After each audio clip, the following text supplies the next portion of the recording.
네, 저는 소설 쓰는 김별아라고 합니다.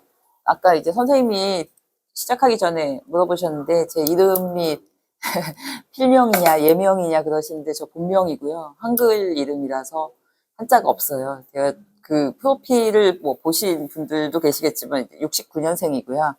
네, 인생 선배님들 앞에서 꼬꼬마지만 저도 50 조금 넘은. 네, 근데 저희 부모님이 그 이름을 좀 그 시절에 좀 앞서 나가서 이름을 그렇게 한글 이름으로 지어주셔가지고 그 제 동명이인들이 이제 막 돌잔치하고 이러고 있어요. 그래서 시대가 좀 이 이름이 굉장히 좀 사실은 불편했어요. 어렸을 때는 그 막 튀는 거 싫어하잖아요. 애들 튀는 것도 싫고 뭐 이제 영문으로 쓰기도 어렵고 한자가 없으니까 뭐 이렇게 책이 중국이나 일본으로 번역이 돼서 나가면 제 이름이 없는 사람이 돼버리는.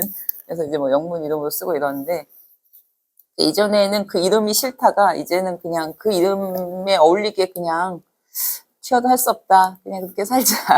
이러면서 살고 있습니다. 93년에 제가 1993년에 데뷔를 했고요. 소설가도 데뷔를 했고 그래서 이제 딱 30년 차 작가가 되었는데 사실은 한 2, 3년 전부터 제가 소설을 안 쓰고 지금 한 30년을 이렇게 살았으면 다르게 살아도 되지 않을까. 뭐 좀 그런 궁리를 하고 있는 차에, 여기 이제 에버영 코리아 선생님들 같은 경우는 이미 저와 같은 일을 겪으신 분들 같아요. 한 번의 삶과 그 세컨 라이프에 대한 고민과 또 도전을 통해서 여기 계신 것 같아서, 반갑고, 오늘 제가 좀 살아온, 어쨌든 그 30년 동안 살아온 그때 가진 조그만 재주를 좀 여러분하고 같이 나눠보려고 합니다. 또 지금 그 조문보 작업을 하시게 돼서, 새로운 사업을 하시게 돼서 거기 관련된 선생님들 한 6분 정도, 누군지는 모르겠으나, 그래서 그 교육받고 또 하신다고 그래서 또 그분들을 위해서 좀 글쓰기에 대한 얘기를 해보자 대표님하고 말씀 나눴고요.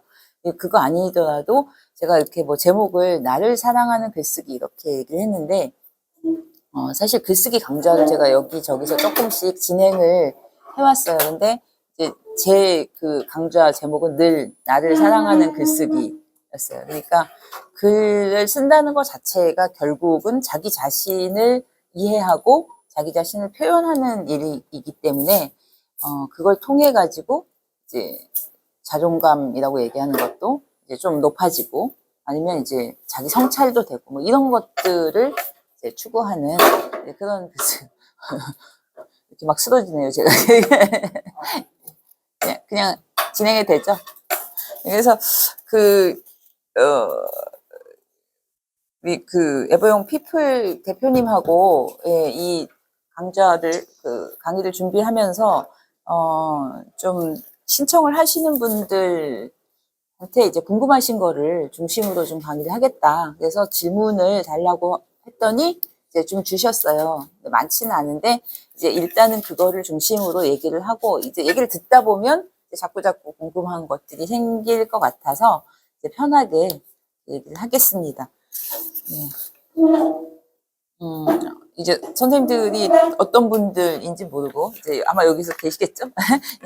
익명으로 주신 건데 질문만 제가 하겠습니다. 그 첫 번째 질문이 마음속 글이나 떠오르는 글들을 잘 써보기 위해 일기도 써보고 다이어리에 적기도 하는데 시간이 지나면 남들이 보는 것이 쑥스러워 버리게 됩니다. 남들의 시선을 두려워하지 않고 글을 쓰는 방법이 있을까요? 사실 제일 그 첫 번째 다 글자는 쓰잖아요, 우리가. 글씨도 쓰고 글자도 쓰고 뭐 이러는데 한글을 모르는 사람은 없는데도 불구하고 왜 글을 못 쓴다? 글을 쓰는 걸 어려워하고 두려워하나? 이 질문이 사실은 그 글쓰기 전에, 글쓰기 기술이나 이런 걸 얘기하기 전에 먼저 얘기를 해야 될 것 같아요. 이 선생님은, 여기 질문하신 선생님은 쑥스러워하고 두려워, 뭐 이렇게 말씀을 하셨는데, 더 솔직하게 얘기를 하면은 쪽팔려서 못하는 거죠. 제일 그 글쓰기를 두려워하는 이유 중에 하나가 이걸 써가지고 남들한테 보이는 게 쪽팔릴까봐 못하는 거예요. 그렇지 않나요? 이게 뭐 조금 속된 말로 얘기해서. 근데 그런 얘기를 들을 때마다 제가 말씀을 드리는 건 그거예요. 그 얼마 전에 칸느에서 상도 받았지만 박찬욱 감독이 예전에 그 백지연 아나운서랑 무슨 방송에서 나와서 대담하는 걸 제가 우연히 봤어요. 봤는데 당신에 대해서 오만하다는 그 세평이 있다. 인물평이 있다. 그거에 대해서 어떻게 생각하냐. 그러니까 박찬욱 감독이 난 신경 안 쓴다. 남의 시선을. 그랬더니 이제 백지연 씨가 다시 물었어요. 근데 남을 신경을 안 쓰고 싶어도 내가 잘나 보이려고 하는 것보다 바보처럼 보일까 봐 두려워서 그랬지 신경을 쓰게 된다. 그랬더니 이제 그 감독의 대답이 굉장히 인상적이었는데 좀 바보처럼 보이면 어떠냐는 뭐 이런 얘기를 하더라고요. 근데 저는 그 쪽팔리다는 것이 그 두 가지가 있는 것 같아요. 그러니까 자기가 진짜 자존감이 낮아서 그런 경우도 있지만 다른 하나는 자기를 과대평가하는 내 존재에 대해서 좀 과대하게 생각하는 경우에도 사실은 그럴 수 있다고 생각하거든요. 그러니까 그 뭐 스칸디나비아 사람들의 법칙 중에 얀테이 법칙 뭐 이런 게 있어요. 거기는 그 북유럽 사람들은 어렸을 때부터 얀테이 법칙을 학교에서도 가르치고 사회에서도 얘기를 하는데 한마디로 얘기하면 뭐냐면 그래요? 저한테 얘기하시는 거야? 목소리 크게 하라고? 얀테이 법칙이 한마디로 얘기하면 너는 특별하지 않다예요. 너는 특별하지 않고 남들이 너 신경 쓴다고 생각하지 마. 세상이 너 신경 안 써.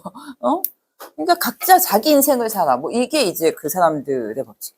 근데 우리가 반대로 생각하죠. 어렸을 때도 너는 특별한 아이야, 뭐 특별한 사람이야, 뭐 이렇게 해줘야 좋은 거라고 생각을 하는데 그 사람들은 우리는 그냥 원 오브 댐이야.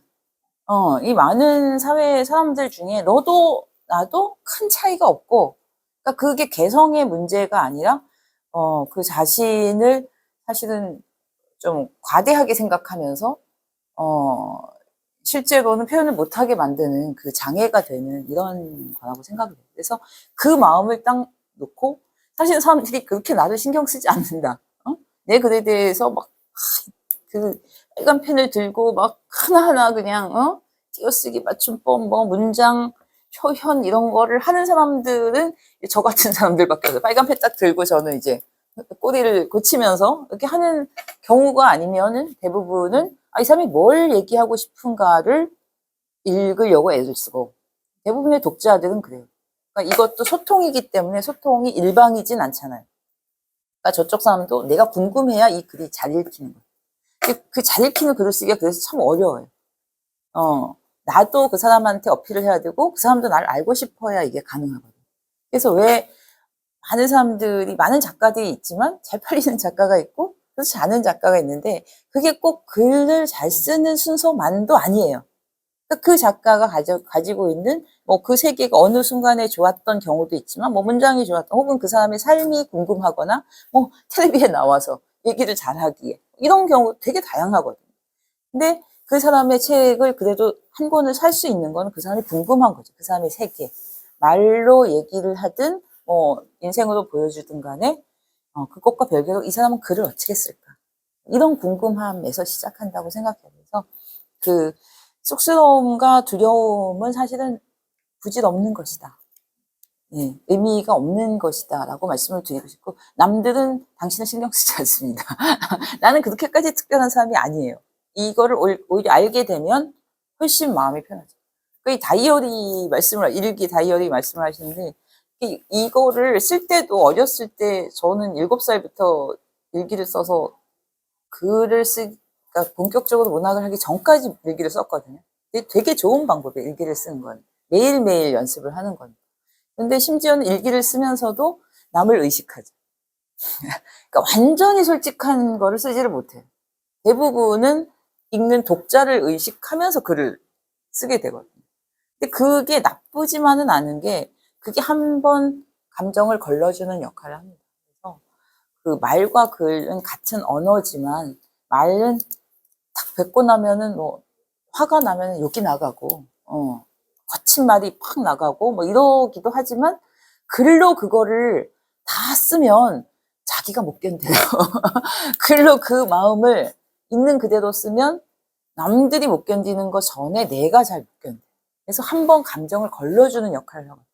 그래서 그 글을 쓰는 게 제가 나를 사랑하는 글쓰기라는 얘기도 했지만 약간 치유의 기능이 있습니다.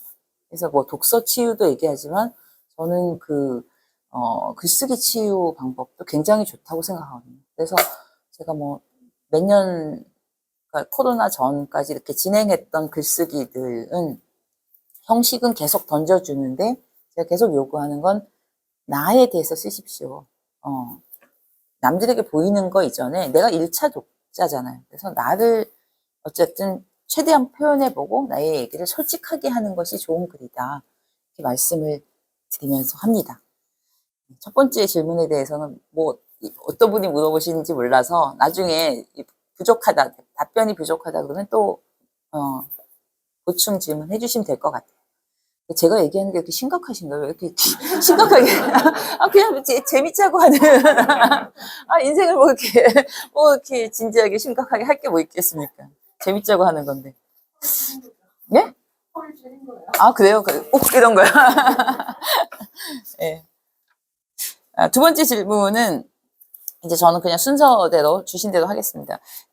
이분은 역사에 대해서 관심이 많으신가 봐요. 그래서 뭐 농계 얘기도 하셨고, 이제 영영이별 영이별이라는 작품이 있어요. 제가 쓴 장편 소설인데, 단종비, 정순왕후 송씨를, 그래요?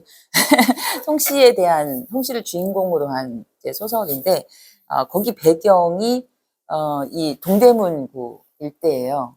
예, 그래서 동대문구는 곳곳에 사실은 정사라고 얘기하는 것과 야사, 뭐 이렇게 얘기를 하는데, 역사에 기록된 정통 역사인 정사보다도 정순왕후 송씨의 야사를 중심으로 한 그 기록들이, 그러니까 곳곳에 그것이 남아있어요, 야사들이. 그래서 뭐, 저기 황학동 시장 같은 데 가면은 거기도 이제 무슨 여인시장 터 이런 것도 있고, 굉장히 다양한 얘기인데, 왜 정순왕후를 주인공으로 쓰게 됐냐, 이 얘기를 물어보셔서, 사실은, 정순왕후라는 이름을 가진 사람이 조선조에 2명 있죠. 하나는 정순왕후 김씨가 있고, 영조의 계비, 그리고 이제 하나가 이제 단종비, 정순왕후 송씨인데, 그 이전까지 선생님들이 많이 주로 역사 드라마, 사극을 통해서 보신 그 시절의 그 주인공들은, 세조, 수양대군과 단종, 그러니까 삼촌과 조카의 권력투쟁이 중심이에요. 그렇지 않나요? 예. 그래서, 소설로도 수양대군의 입장에서 쓴 김동인의 대수양, 이런 것도 있고, 그 다음에 이제, 누구였지? 이광수가 썼나? 단종의사. 그러니까 단종의 입장에서. 그러니까 이게 이쪽 입장에서도 쓰고 저쪽 입장에서도 쓰고 그래서 근데 두 사람의 권력 투쟁이 굉장히 사실 비극이었고 조카를 결국은 삼촌이 죽이고 자기가 왕위를 찬탈한 그 사건이기 때문에 드라마틱하기 때문에 그걸 하는데 이제 제가 이제 역사를 소재로 소설을 쓰다 보니까 역사 자체가 강자의 승자의 그리고 남성 중심의 이야기예요. 어쩔 수 없이. 그걸 쓰는 사람들이 남자들이었고, 그 다음에 역사에서 쟁투에서 이긴 사람들이었고, 그리고 그런 사람들은 강한 사람들이었기 때문에 거의 대부분이 그런데, 그러면 약자와 패자와 여성의 기록은 누가 쓸 것인가가 사실은 제 고민이었어요. 그래서, 특히 이제 제가 여성 작가기도 하고, 관심이 그런 쪽에 있다 보니까 막 남들이 다 쓰는 거를 쓰고 싶지가 않더라고요. 다 이긴 얘기. 근데 물론 저는 영웅도 좋아해요. 세종대왕 이순신 장군 이런 거 좋아하거든요. 저희 막 안티 히어로 이런 거 좋아하진 않아요. 원균 좋아하고 이러진 않습니다. 원균 좋아하는 사람들이 있어요, 꼭. 그러니까 그런 식으로 안티 히어로를 또 좋아하는 그 취향도 있더라고요. 근데 이제 저는 그렇진 않지만 어쨌든 좀 역사의 갈피에서 좀 사라지거나 보이지 않는 사람들 얘기를 써보자. 그래서 이 정순왕후 송씨가 잘 모르시잖아요. 단종과 세조 사이의 그 갈등에서 그 사람 이름은 빠져 있는 거예요. 빠져 있는데 이 사람이 마지막으로 역사의 정사에 나오는 건 뭐냐면 영도교라고 있어요. 저기 동대문 거의 끄트머리 종로에서 가가지고 종로 5과 그쪽에 황학동 시장 이렇게 지나가는 거기 있거든요. 청계천 다리들이 쭉 있는데 거의 끄트머리 동대문 쪽에 있는데 이제 거기서 17살의 단종과 18살의 정순왕후 송씨가 영이별을 합니다. 그래서 영영이별, 영이별이라는 게 영이별이 죽어서 이별하는 게 영이별이거든요. 거의 그 영도교의 별명이 영이별 다리예요. 한번 나중에 예, 시원할 때 이렇게 뭐 퇴근하실 때라도 한번 가서 걸어보시면은 이제 얘기를 듣고 나면 공간이 되게 남달라지거든요. 근데 거기서 헤어졌는데 헤어지고 나서 이 단종은 영월로 끌려가죠. 가가지고 거기서 이제 뭐 독살이 됐다는 얘기도 있고 뭐 사사당했죠. 어쨌든 그 사약을 받아가지고 거기서 죽고 18살의 정순왕후 송씨는 뭐가 되는, 그러니까 친정이 다 이제 아주 멸족이 됐어요. 사실 친정 아버지가 세조의 친구인데, 그러니까 세조의 야심을 알았기 때문에 아버지는 정순왕후한테 딸을 주면, 아니, 그러니까 그 세조한테 딸을 이제 세자빈으로 보내면서, 무슨 일이 있더라도 우리 집안은 건들지 않아줬으면, 이러면서 이제 시집을 보냈다고요. 왕족으로, 왕가로. 근데 다 죽였어요. 오조리 죽이고, 그리고 남편이 폐서인이 됐으니까 여기도 폐서인이 돼서 쫓겨났죠. 쫓겨나고, 그 다음에는 정사에서 사라졌어요. 근데, 몇 살까지 살았냐면은 18살에서 65년을 혼자 살았어요. 83세인가 82세까지 살았거든요. 그 정순왕후 송씨가. 근데 그 65년을 남편은 죽었지. 친정은 멸족됐지. 그리고 자기는 나와가지고 그때는 이렇게 회사를 다닐 수도 있는 것도 아니고 여성들이 할 수 있는 게 없으니까 뭘 했냐면 처음에 거지였어요. 진짜. 예, 밥을 얻어먹으러. 근데 막 다닐 수도 없어요. 중전이었으니까. 근데 그래서 자주동샘이라고 또 거기에 그 동대문에 있어요. 여담제라는 그 공간 옆에 있는데 다 있습니다. 그 곳곳에 역사적인 흔적이. 예, 거기서 염색을 해서 먹고 살아요. 염색을 해서 팔아서 궁녀들하고 같이. 예, 나중에는 지금은 청룡사로 남아있는데 그 정업원이라는 절의 기군이가 돼서 이제 죽습니다. 그 65년이 아무도 모르고 역사에도 기록되지 않고, 근데 그 사람은 분명히 살아있었고, 그 사이사이에 이제 역사에 기록되지 않은 여성들 얘기가 되게 많아요. 아까 얘기한 여인시장터 같은 경우는 제가 표석들을 맨날, 사실 오기 전에 표석 찾으러 다니다가 막 쫄다가 유기전 박물관 갔다가 유기전 박물관 폐쇄돼가지고 지금 제가 왔거든요. 근데 여기 앞에 유구들 있더라고요. 배수로 유구. 그래서 그걸 보러 갔었거든요. 근데 그게 없어져가지고 여기 와가지고 그냥 딴 거 구경을 한 건데, 거기 제가 막 찾아다닐 때 그 담벼락에 이제 여인시장터 표석이 있었는데, 그게 또 이제 정사가 아니라고 철거가 됐어요. 네, 뭐 그런 건데, 그 여인시장터가 뭐였냐면, 이 정순왕후 송씨가 거지로 살 때, 하도 못 먹고 사니까, 우리 같은 평범한 이 한양의 여자들이 몰래 거기 이제 근처에 가서 여인시장을 연 거예요. 그래서 거기서 이제 막 배추 이런 것들, 막 이렇게 뜯어가지고 버리고, 일부러 거기다 쌀자루도 숨겨놓고, 이거라도 주워 먹고 살아라. 이래가지고, 그러니까 남자들이 들어오지 못하는, 금남의 구역으로. 굉장히 아름답잖아요. 이 사람들은 역사에 나올 수가 없는 사람들이잖아요. 근데 그 사람을 통해서, 정순왕후 송씨를 통해서 그 사람들의 마음이 이제 남은 거죠. 그래서 저는 좀 특별하게 저는 느꼈고, 그래서, 이 정순왕후 송씨 말고도 제 소설에 등장하는 사람들은 거의 대부분이 약간 역사에서 비껴간, 혹은 잘 보이지 않는, 이렇게 갈피에 숨은, 이런 것에 제가 좀 계속 관심이 가요. 네. 얘기를 하다 보니까 역사 얘기를 너무 길게. 네. 세 번째 질문은 강원도에서 태어나고 자랐습니다. 네, 그래서 제 글쓰기를 관통한 몇 가지 주제가 있다면, 고향, 인생관 혹은 작품을 통해서 독자에게 주고 싶은 메시지에 대해서 물어보셨어요. 네, 강원도에서 태어나고 자랐고요. 19살까지 하고, 그 다음에 이제 대관령을 넘었습니다. 넘어왔는데, 고향하고 연관이 된다고 하면, 이제 산과 바다가 다 있으니까, 제 친구 중에 그 컬러 테라피 이런 거 하는 친구도 있거든요. 근데 이제 그 친구가 이렇게 우리 같은 경우는 초록색이나 푸른색 베이스를 우리가 퍼스널 컬러로 갖고 있다 뭐 이런 얘기도 하더라고요. 근데 뭐 어쨌든 자연 속에 있었던 건 어려서 그렇게 살았던 건 굉장히 좋은 환경이었다고 생각을 하는데 이게 인생관 이런 건 너무 어려워서 인생관은 그런 거예요. 하루하루 열심히 살고 인생은 대충 살자. 되는 대로 살자. 누가 그 얘기를 해주었는데 너무 좋아서 저도 인생관으로 하루하루는 그냥 충실하게 열심히 살고 그 인생은 그냥 되는 대로. 근데 우리 인생 선배님들은 너무 잘 아시겠지만 내 마음대로 안 되잖아요. 내가 할 수 있는 거는 결국은 그냥 나한테 주어진 요 시간, 우리가 만나는 한 시간 반. 이때 재밌게 만나면 되지 않을까. 오늘 하루가 좀 이렇게 충만할 수 있으면은, 그 나머지는 뭐, 각자의 운명대로, 혹은 각자의 의지와 노력대로 뭐 이렇게 되지 않을까. 생각합니다. 작품을 통해서 메시지를 안 주고 싶은 마음이 별로 없어요. 사실은.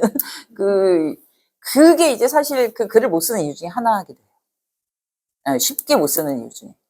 그러니까 이게 편하지 않은 이유가 뭘 전달해야 된다고 생각해요. 그리고 이제 특히 이제 우리 인생 선배님들의 세대에서는 더더군다나 되게 교훈적인 글쓰기든 문학을 많이 배웠기 때문에 우리는 되게 글을 쓸 때 딱 진지해져. 엄청 진지해져. 어깨에 힘 빡 들어가고. 근데 요즘 작가들조차도 그렇게 안 쓰거든요. 요즘 작가들은 굉장히 놀이처럼. 그래서 사실 우리가 읽기도 어려워요. 저희 세대조차도, 그리고 막 웹소설 이런 것들이 유행하잖아요. 근데 그게 참 돈이 된다고 해가지고, 저희도 이제 시도를 했다고요. 도전을 하는데 그 방식 자체가 다른 거예요. 사고방식 자체가. 그러니까 결국 삶이 글하고 떨어져 있지 않기 때문에 우리가 글재주를 피워가지고 그 웹소설을 쓸 수는 없다는 생각이 들어요. 그 독자들의 세대가 아니고 그 독자들의 삶에 대해서 완전히 이해하지 못하면은 그게 참 어려운 일이 아닐까. 교훈은 아니지만 저는 계속 작품 통해서 얘기하는 거는 그 사랑과 죽음에 대한 이야기예요. 결국 사랑이라는 게 곧 삶이기 때문에 삶과 죽음에 대한 그게 궁극적인 주제, 모든 예술의 주제이지 않을까 이렇게 생각을 합니다. 이 질문도 되게 많이 나오는 글 쓰는데 도움이 되는 책을 좀 추천해 달라고. 저는 별로 추천해 드릴 책이에요. 이게 특히 글쓰기를 주제로 한 책들이 그렇게 막 아주 유용한 게 많지 않고요. 사실 저도 예전에는 이태준의 문장 강화 이런 거부터 해가지고 글쓰기 책들을 좀 봤었는데 그게 글쓰기를 하기 전까지는 이거 읽어봐야 아무 소용이 없어요. 근데 써서 깨지고 막 내가 거의 남들을 가르칠 즈음에 돼야 그게 무슨 말인지 알게 돼. 그게 굉장히 어려워서 일단은 시도를 하는 것 자체가 중요하다. 그냥 글을 쓰는 것 자체가 중요하고 혹시 이제 그래도 약간의 교본이 필요하다라고 하면은 좋아하시는 작가의 글을 전 필사도 사실은 그렇게 권하지 않습니다. 필사하다가 많은 작가들이 표절로 갔잖아요. 그 필사의 습관이 사실은 아주 좋지는 않다고 생각을 해요.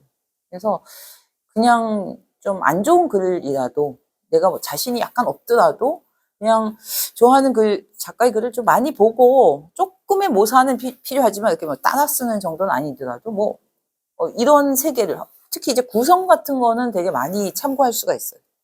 구성이 좋은 구성들이 이렇게 있거든요. 그러면 요 사람은 이런 식으로 이렇게 기승전결을 이렇게 배치했구나 라든가 아니면 이제 재밌게 읽히려고 뒤에 거를 숨이 싼 거는 우리 배웠던 거 있잖아. 앞에 이렇게 했고 뒤에 가서 다시 요게 이런 식으로 나오는 거야. 근데 다 조금씩 다르거든요.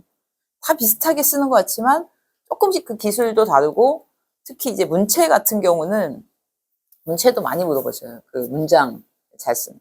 이건 대책이 없어요. 문체는 호흡이거든요. 자기 호흡. 그러니까 자기 호흡을 만들어야 되고 자기 호흡을 기억해야 되는데 이걸 하려면은 계속 해보는 수밖에 없어요. 내가 어떤 호흡을 갖고 있는지.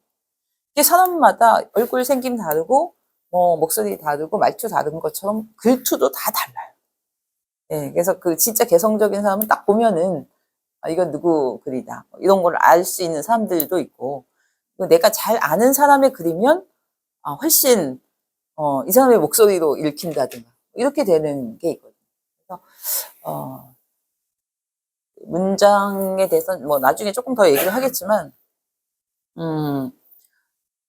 제가 우리 대표님도 글을 쓰고 싶다고 그러셔서 저번에 과외를 잠깐 했었는데 뭐냐면, 제가 그 글쓰기 교실을 할 때 첫 번째 시간에 그 학생들에게, 그 만보기 앱을 다 설치하라고 해요. 저기, 폰에다가. 요새 다 갖고 계시잖아요. 그쵸? 그걸 가지고 하루에 10,000보씩 걸으세요. 이렇게 얘기를 하요. 근데 걸을 때 화두를 하나씩 가지고. 그러니까 오늘 내가 이 이야기를 쓰고 싶다. 아니면은 요 문장까지 썼는데 그 다음을 읽고 싶다. 아니면 첫 번째 문장. 그러니까 하나를 가지고 이제 쭉 그 눈뭉치라고 생각하는 거예요. 눈싸움 할 때의 눈뭉치. 이거를 가지고 계속 굴리는 거예요. 10,000보를 걸으면서. 10,000보를 걷다 너무 무릎이 아프면 5,000보 정도만. 그래서 그 하나만 가지고 눈뭉치를 굴리면서 계속 걸어요. 근데 이게 생각이거든요. 생각을 계속 만드는 거죠. 그래서 걷기를 저도 좋아하는데, 걷기는 생각을 일으키는데 되게 좋은 방법이라고 생각해요. 근데 등산하고 조금 다른 게, 제가 등산을 저 백두대간 완주를 했거든요.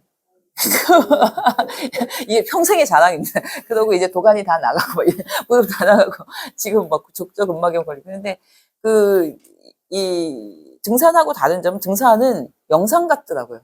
그러니까 머리가 이렇게 생각이 비워지는. 계속 비우면서 이제, 그래서 이제 어르신들이 많이 좋아하고 그러는데, 근데 그 걷기는 계속 생각이 일어나요. 그래서 계속 생각을 일으키는 그 작업을 하다 보면은 한 문장이라도 건질 수 있어요. 근데 한 문장을 입속에서 계속 굴리면서 눈사람을 만들 때까지 굴리는 거예요. 저는 이게 그 글쓰기 과정이라고 생각해요. 그러니까 한 번에 눈사람을 못 만들잖아요. 계속 굴리는 거죠. 연속성이 떨어질 수 어떤?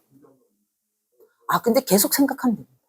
계속 생각하면, 예, 계속 생각하면 이어져요. 아니면 거기서 딱 떨어졌잖아요. 그럼 그 전까지 다시 읽어요. 읽고 나서 그 다음 거를 생각하면서 걷는 거죠. 문제가 네. 전 생각을 하고 이걸 지금 생각을 하면 전 생각이 또 생각이 안 나는 거예요. 그거를 보고 가야죠. 썼잖아요. 뺏겨서 안 나거든요. 그러면 딱 뺏겨서 다시 보는 거죠. 그럼 당연하죠. 아니, 그러니까 제가 한편은 좀 재밌는 게 뭐냐면, 저도 제 문장을, 저는 30년 글 썼는데도 제 문장을 수십 번, 수백 번 읽어요. 근데 무슨 자신감으로 글 안 써보시고 다르게 살던 분들이 자기 문장을 한 번 딱 쓰고 일필휘지로 쓰고 딱 던져요. 난 너무 신기한 거예요. 그래서 왜 퇴고를 안 하지? 퇴고를 하는 것보다 자기 글을 읽어야 돼요. 근데 자기 글을 안 읽어요, 대부분. 그리고 몇 번 안 읽어요. 그렇게 열심히 안 읽고, 그러고 나서 이제 잊어버린 거예요, 또. 잊어버리고 다음으로 가려고 그러니까 그게 아니고 계속 봐야 돼요. 그래서 그러니까 저희가 뭐 이렇게까지 살 필요는 없는데, 저희는 글을 쓰는 동안에 정말 장편 소설 같은 경우는 거의 1년을 그 이야기 속에서 살잖아요. 그 주인공이 돼서. 그럼 이제 자다가도 그 꿈을 꾸는 거예요. 그러면 위에다가 이렇게 도화지 놓고, 달력 같은 거 놓고, 자다가 이렇게 써요. 그 꿈 꾼 걸. 아침에 보면 아무 소용없는, 뭘 썼는지 알 수 없는, 뭐 이런 거를 쓴다. 근데 계속 생각하고, 그 다음 거를 이어가기 위해서 그 전 거를 완벽하게 알아야 돼요. 그러니까 내 거잖아요. 내 거기 때문에 그걸 알아야 그 다음으로 가는 거지. 확, 우리가 한 번에, 물론 그런 분들도 있어요. 그 뒤에 어떤 질문에 그런 것도 있었는데, 그러니까 일필휘지로 쓰는 분도 있고, 아니면 이제 저 같은 경우는 사실 그 말씀을 드렸었는데, 하루에 한 원고지 10매밖에 못 쓰거든요. 근데 그게 이제 지금 제 방식이라서 그래요. 저는 이제 계속 문장을, 하루 7, 8시간 앉아서 10장을 얼마나 이 비효율적인 노동을 하겠어요. 근데 이제 대신에 그 다음에 고치는 게 퇴고가 그렇게 많진 않아요. 문장을 고치는. 계속 반복해서 하니까. 어떤 분들은, 어떤 작가들은 한 번에 써요. 그리고 계속 고치시는 거예요. 처음부터. 이것도 이제 거기는 구성부터 이 뭐 문장까지 거의 뭐 장편도 몇 번을 엎어서 거의 걸리는 시간 비슷해요. 근데. 그러니까 그런 방식, 자기 방식이 있지만 어쨌든 간에 자기 문장은 자기가 책임질 수밖에 없다. 자기가 기억하고 자기가 책임지고 그 다음 끌고 나가는 것도 자기. 오로지 나 혼자밖에 못하는 일이잖아요. 이거는 마치 정말 산도 그런 것 같았는데 산도 저희가 이제 그 정말 하루 8시간씩 산행하고 이제 막 계속 그런 걸 하면서 그 생각을 했어요. 이거는 등산만은 누가 대신해 줄 수 있는 것이 아니겠구나. 진짜 이재용이 와도 대신 백두대간을 완주해 줄 수 없잖아. 어느 직원이. 그러니까 오로지 자기 발로 한 발 한 발 디뎌서 가는 것과 마찬가지로 글도 그렇다. 내 것이라면 내가 책임지고 내가 쓰는 수밖에 없다. 그래서 계속 나하고 대화하는 거예요. 나한테 물어보고 내가 대답하고. 그래서 자기를 사랑하지 않으면 글쓰기가 어려워요. 글을 쓰다 보면 계속 반복해서 고치다 보면 스토리가 다시 엉망이 돼요. 말하자면. 계속 하세요. 네. 네. 방법이 없습니다. 쓰기가 싫어지는 거예요. 이게 진짜 근데 엉망이에요. 그러니까 그 열망이 강해져. 아, 이 얘기를 꼭 쓰겠다. 근데 이제, 이렇게 근데 잘 쓰면 쓰려고 하지 말고 그냥 쓰는 거야. 잘 쓴다는 게, 잘 쓴다는 기준이 사실은 되게, 뭐라 그럴까. 좋은 문장을 쓰고 싶다. 뭐 이럴 수도 있고, 아니면 이야기가 아주 재미있는 이야기를 쓰고 싶다. 아니면 뭐 누구한테 잘 전달이 되고 싶다. 그러면 이제 하나에 집중을 해서 뭐 진짜 이야기라면 문장을 조금 버리더라도, 이야기를 중심, 이야기도 사실 모든 것이 이야기성이 있죠. 뭐 소설만이 아니고 시도 이야기성을 가지고 뭐 여러 가지가 있잖아요. 뭐 노래 가사도 이야기성을 가지고. 근데 다 조금씩 포인트가 다르기 때문에 잘 쓰는 것보다도 어쨌든 내 얘기를 솔직하게 쓸 수 있는 게 저는 좋은 글이라고 생각합니다. 하여튼 조금 더 이제 얘기를 하다가 더 하겠습니다. 그다음에 앞으로 출간 예정인 작품이 있는지. 어제 제가 그 교정지를 넘겼거든요, 하나. 근데 그게 제가 소설을 계속 못 쓰다가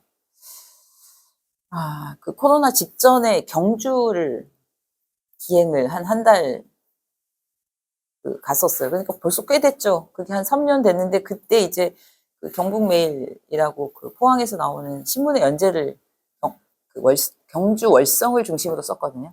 그 반월성이라고 하는 데 있잖아요.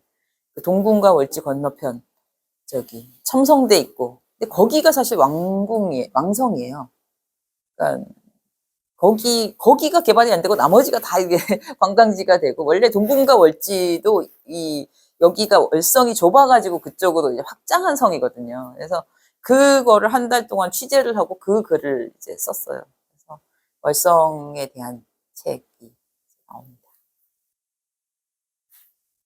네, 이 조문보 챙예보 작가님들이 이제 계신데,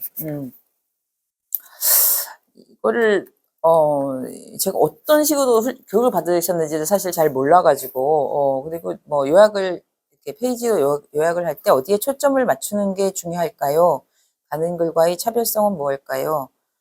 뭐 이거를 제가 그 고민을 하다가 제가 2010년도에 무슨 추도사를 하나 쓴 게 있더라고요. 그래서 가지고 왔어요. 이건 제가 나중에 같이 좀 근데 잘 썼다고 이 교본이란 건 아닌데 저는 이렇게 썼더라고요. 그래서 이건 나중에 다시 읽어보겠습니다. 좀 길어서. 그다음에 그 하루를 어떻게 보내는가가 그 사람의 삶을 결정한다고 합니다. 저를 알고 싶어서 저의 생애보를 작성 중이라고 하시네요. 저희 하루는 아침에 새벽에 5시 50분에 일어나서 6시 50분에 셔틀버스를 타는 아들을 보내고 출근시키고 나서 1시간 반 정도 실내 자전거를 타고 운동을 꼭 합니다. 예전에는 걸었는데 1시간 반 정도는 걷거나 뭐 운동을 하고 그 다음에 원래 소설을 쓸 때는 딱 애가 학교를 가고 출근을 한 순간부터 뭐 집안이 폭탄을 맞든 말든 전 무조건 컴퓨터 앞에 앉아서 되든 안 되든 7시간, 8시간 퇴근할 때까지 앉아있는 게 제 일과의 전부였어요. 사실은 되게 재미없게 30년을 살아서 정말 할 말이 없고 저는 골방에 집 안에만 있었고 그래서 인생이 정말 소설과 아들 말고는 없었다. 그래서 30년을 박차고 나왔잖아요. 이만큼 할 만큼 했다. 이러면서 아주 지루하고 단순한 일상을 그래야 이걸 쓸 수 있어. 그러니까 저희는 그런 얘기도 많이 했어요. 한 번 시장만 보러 갔다 와도 하루가 깨지는 거예요. 그렇잖아요. 갔다가 거기서 시장 보고 왔다가 하면은 그렇게 집중을 할 수가 없는 거예요. 그래서 거의 앉아만 있는 게 저희 일과의 전부였던 것 같아요. 친구들도 이제 거의 못 만나고 밖에 나가 한 달에 한 번 정도, 한두 번 정도 나가고 뭐 이런 식의 아주 단조로운 삶을 일부러 만들었던 것 같아요. 되게 극욕적으로 살았습니다. 글 쓰는 일 외에 재미나 관심을 갖고 있는 게 그래서 맨날 그렇게 사니까 재미가 없으니까 이제 술을 많이 마시죠. 제일 많이 집에서 할 수 있는 일. 그래서 저녁에 딱 일이 끝나면은 특히 이제 딱 이야기의 세계에 몰두를 하다가 다시 현실로 돌아오기가 좀 힘들 때가 있어요. 이렇게 거기 가 있다가 다시 지상으로 데리고 오기 위해서 술을 먹이고 나를. 그러고 저는 요리 같은 거 좋아하거든요. 요리하고 좀 술 빚고 네, 그런 거. 제가 소설을 안 쓰니까 너무 에너지가 사실은 남아서 막 작년에 하루에 막 만두 120개씩 빚고 혼자 김장을 80kg 했거든요. 혼자. 그래가지고 다 나눠주고 막 너무 미친 듯이 미친 듯이 에너지를 쓰다가 좀 다르게 살아볼까 하고 지금 또 궁리를 하고 있습니다. 여기까지가 우리 에버영 코리아 선생님들이 저한테 주셨던 질문이고요. 뒤에 사실은 예전에도 이런 비슷한 그 Q&A로 얘기를 진행을 했었는데 대부분이 이제 아까 조금씩 얘기한 그 단어, 그러니까 문장, 첫 문장에 대한 고민이나 아니면 이제 그 쓰는 방식이나 뭐 이런 것들을 하셨는데 조금 더 구체적으로 제가 말씀을 몇 가지만 드리자면은 이제 결국은 사실은 스토리텔링이잖아요. 이야기에 대한 거거든요. 그래서 그 이야기에 대한 것이 그러니까 과연 무엇이 이야기가 되는가? 세상엔 이야기로 가득 차 있는데 어떤 것은 이야기가 되고 어떤 것은 그냥 잡담이나 그냥 의미 없는 것이 돼서 흘러가 버리는데 그 어떤 작가가 그 얘기를 했어요. 삶에서 지루한 부분을 뺀 나머지가 이야기다. 재밌어야 이야기인 거예요. 재미있다는 게 뭐 사람마다 재미는 다르죠. 진지한 얘기도 철학적인 얘기도 재미있는 사람들도 있지만 그 결국은 이야기는 사람이 나오고 인간이 나오고 혹은 뭐 인간이 아닌 뭐 동물이라도 주인공이 나오고 그래서 그 존재가 움직이고 관계를 맺고 세계와 관계를 맺고 어떤 것에 도달하는 이게 이제 이야기. 우리가 뭐 발단 전개 위기 절정 결말 우리가 배운 그 형식이 결국은 그 이야기를 구조를 짜기 위해서 기승전결 이게 다 만들어진 훈련 속에서 만들어진 거거든요. 그래서 그 선생님들의 삶에서 지루한 부분을 싹 빼버리고 재미있는 얘기, 재미있는 부분들만 내가 쓴다. 기억할 만한 부분을 쓴다. 이렇게 생각하시면 그 이야기를 정의할 수 있을 것 같습니다. 그리고 그 습관 중에 하나가 글 쓰는 습관들이 있어요. 다들. 근데 이제 그거는 사실은 저는 이제 빨간 펜으로 다 고쳐드려야 그거를 확실하게 아는데 그 글쓰기 수업을 진짜 그렇게 했거든요. 그게 제일 빨리 늘어요. 이게 아주 그 고전적인 방식이기도 하고 아주 그 비효율적인 방식이지만 본인은 잘 못 고쳐요. 특히 이제 초반에는. 그래서 약간 스승이 필요할 때도 있어요. 그러니까 내 문장에 대한 거나 이런 거는. 근데 저는 어떤 식으로 수업을 진행했었냐면 이제 그 하나씩 뭐 가족에 대해서 써와라. 그럼 다 이제 가족에 대해서 각자의 얘기가 있잖아요. 근데 모두가 쓸 수는 없으니까 이렇게 선생님들이 이렇게 있으면 한 3-4명이 발표를 하고 그거에 대해서 남들의 피드백도 되게 중요하거든요. 그러니까 그 독자를 상정해 놓고 쓰는 거랑 그냥 또 내가 일기를 쓰는 거랑 또 다르거든요. 그래서 한번 이게 필터링이 필요하기 때문에 제가 한번 그 교정교를 해드리고 한 선생님이랑 같이 있고 이런 방식으로 진행을 했었습니다. 근데 그걸 하다 보면은 이 사람이 딱 드러나요. 아, 어떤 사람인지, 무엇을 두려워하고 있는지, 무엇이 주저하는지, 혹은 무슨 상처를 감추고 싶은지, 혹은 뭐를 이제 좀 더 드러내고 싶은지, 욕망이라든가, 그런 것들이 다 글에 묻어납니다. 그게 우리가 모두가 작가가 아님에도 불구하고 다 자기 개성이 있고 자기를 표현하고 있는 거예요. 글로. 그래서 그때 이제 아주 작은 스케일이라면 그 부사, 형용사, 접속사 이런 것들을 다 제거해 보시라. 말씀을 하세요. 그리고 그래서 뭐 그럼에도 불구하고 뭐 그러나 뭐 하지만 이게 굉장히 많이 써요. 생각보다. 근데 그거를 싹 덜어내버리는. 그리고 부사하고 형용사를 처음에는 이제 이거를 조금 더 넣어야 약간 화려하기도 하고 더 전달이 잘 되는 것 같아가지고 굉장히 많이 써요. 근데 이걸 빼버려. 뼈대만 남는 거예요, 사실은. 뼈대만 남을수록 훨씬 전달이 잘 됩니다. 근데 거기서 조금 어쩌다 한 번씩 양념을 그야말로 탁 쳐줘서 우리가 막 MSG도 범벅을 한다고 맛있지가 않죠. 미원은 딱 한 알갱이 뭐 이런 거잖아. 꼭 한 알갱이의 개성 정도로 하는 거지. 그리고 접속사도 꼭 필요한 부분에는 써야 되지만 대부분은 이어져요.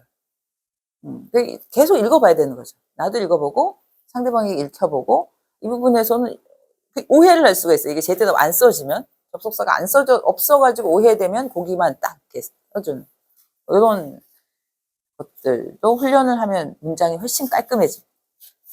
그리고 이제 구체적으로 쓰기 이 얘기를 했는데 한편으로 이제 이 글을 쓰기 어려워하시는 분들 중에 이유가 하나가 관념을 쓰려고 해요. 관념을 묘사하려고. 내 생각을. 근데 내 생각을 묘사하기 굉장히 어렵습니다. 내 생각을 철학자들도 전달하기가 어렵고 근데 내 생각, 느낌 이런 거를 전달하려고 애를 쓰다 보면 굉장히 막 모호한 글이 되죠. 그래서 그럴 때는 뭘 하냐면 내면 묘사하지 말고 외면 묘사를 하라고. 이건 한번 해보세요. 제가 훈련 중에 하나인데 외면 묘사는 이런 거를 묘사하는 거예요. 마이크에 대해서. 마이크에 대한 거를 이거 쓰라고 그러면 원고지 몇 장 못 씁니다. 외면을 묘사하는. 이게 쉽지가 않아요. 상대방에 대해서 우리 어머니에 대해서 묘사를 하다 보면 어머니의 따뜻한 마음 이런 거를 묘사하려고 그러지 말고 어머니의 다 특징이 있잖아요. 우리 엄마가 특히 손이 못생겼는데 나랑 손이 똑같다라든가 이런 얘기든지 발 뒤꿈치가 어땠고 이런 걸 가지고 이 사람의 개성이 드러나기도 하거든요.